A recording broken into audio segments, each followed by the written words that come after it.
Bonjour. On va traiter un exercice résolu sur l'équilibre d'une équation en appliquant les lois de réaction chimique niveau collège. Donc, l'énoncé de cet exercice. On a ici 4 équations chimiques. En appliquant les lois de la réaction chimique, équilibrer les équations suivantes.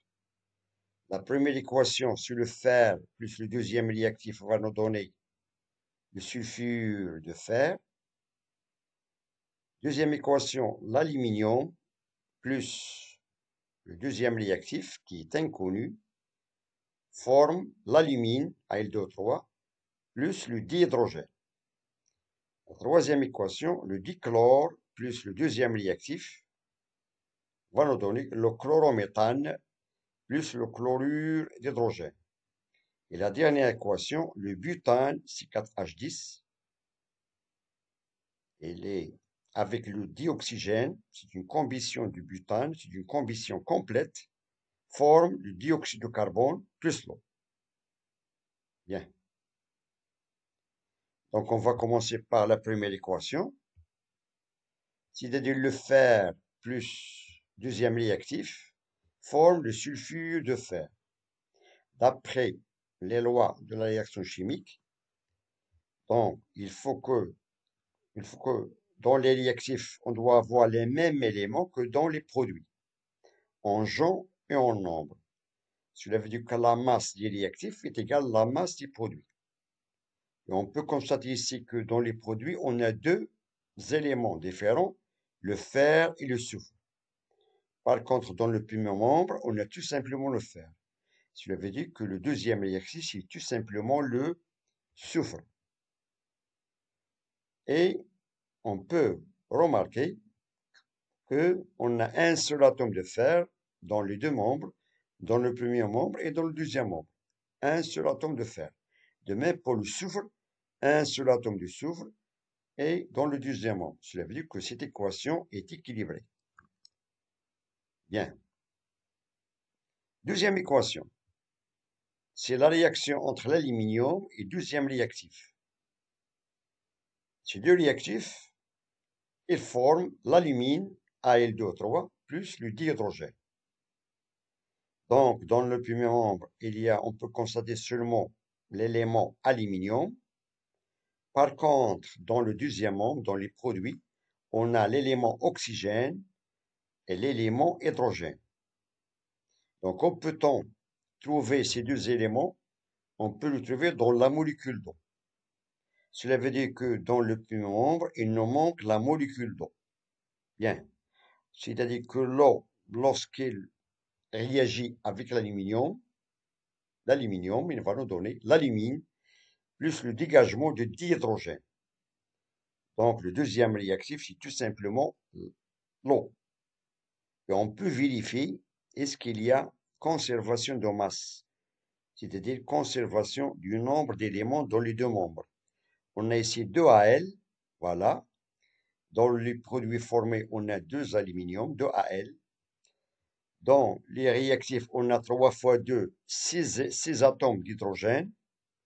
De même, on a ici 3 fois 2, ça fait 6. Et on a ici 3 atomes d'oxygène. De même, on a ici 3 fois 1, ça fait 3 atomes d'oxygène. Cela veut dire que cette équation est équilibrée. Donc, elle respecte les lois de la réaction chimique, conservation des éléments chimiques en genre et en nombre. Bien. On passe à la troisième équation. Le dichlore plus le deuxième réactif va nous donner le chlorométhane plus le chlorure d'hydrogène. Bien. On a dans le premier membre, on a l'élément chlore. Par contre, dans les produits formés, on a en plus du chlore, on a l'hydrogène et le carbone. On a ici CH3Cl, HCl. Donc, dans le premier membre, on a 2 atomes du chlore. De même, dans le deuxième membre, Cl plus Cl, ça fait 2. Donc, lorsqu'on combine CH3 avec l'hydrogène, on va nous donner le deuxième réactif, c'est tout simplement le méthane CH4. Donc, lorsque le méthane réagit avec le dichlore, il nous donne le chlorométhane plus le chlorure d'hydrogène. Bien, on a ici 4 atomes d'hydrogène, voilà. 3 plus 1, ça fait 4 atomes d'hydrogène. 2 Cl, voilà Cl2, et un seul atome de carbone, Cc. Donc l'équation est équilibrée. Il nous reste maintenant la dernière équation, c'est la combustion du butane, la combustion complète du butane. Donc le butane avec le dioxygène nous donne un gaz qui fait troubler l'eau de chaud qu'on appelle le dioxyde de carbone, plus la formation de l'eau. Donc on a ici, on peut constater qu'on a conservation de l'élément chimique dans les deux membres. C, voilà le carbone dans les deux membres, C et C. L'hydrogène, de même, on peut le trouver dans la molécule d'eau. Et de même, l'oxygène dans les deux produits formés, dans le dioxyde de carbone et dans l'eau. Donc, pour vérifier est-ce qu'on a le même nombre des atomes dans les produits que dans les réactifs, on a ici 2 fois 4 pour le carbone, ça fait 8 atomes de carbone. Voilà, 8 atomes de carbone. Donc l'atome de carbone est équilibré. On a ici 2 fois 10, 20 atomes d'hydrogène. De même, on a ici 10 fois 2, ça fait 20 atomes d'hydrogène. Il nous manque l'équilibrage de l'atome d'oxygène. Bien, on peut compter ici l'atome d'oxygène dans la formation du dioxyde de carbone. On a 8 fois 2, ça fait 16 atomes d'oxygène.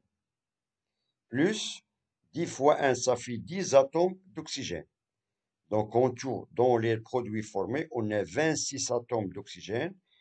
Donc, il faut multiplier ici pour avoir le coefficient stoichiométrique du gaz d'oxygène. C'est tout simplement le chiffre 13. On peut avoir 13 fois 2, ça fait 26. De même, on a ici 16 plus 10, ça fait 26 atomes d'oxygène. Donc, l'équation est équilibrée. Donc, ces chiffres qu'on ajoute à côté de ces réactifs et de ces produits, on les appelle des coefficients stoichiométriques. Cela veut dire que le coefficient stoichiométrique de butane, c'est 2, du dioxygène, c'est 13, du dioxyde de carbone, c'est 8, et de l'eau, c'est 10. Bien. Donc, je vous remercie de votre attention. Bon courage et à très bientôt.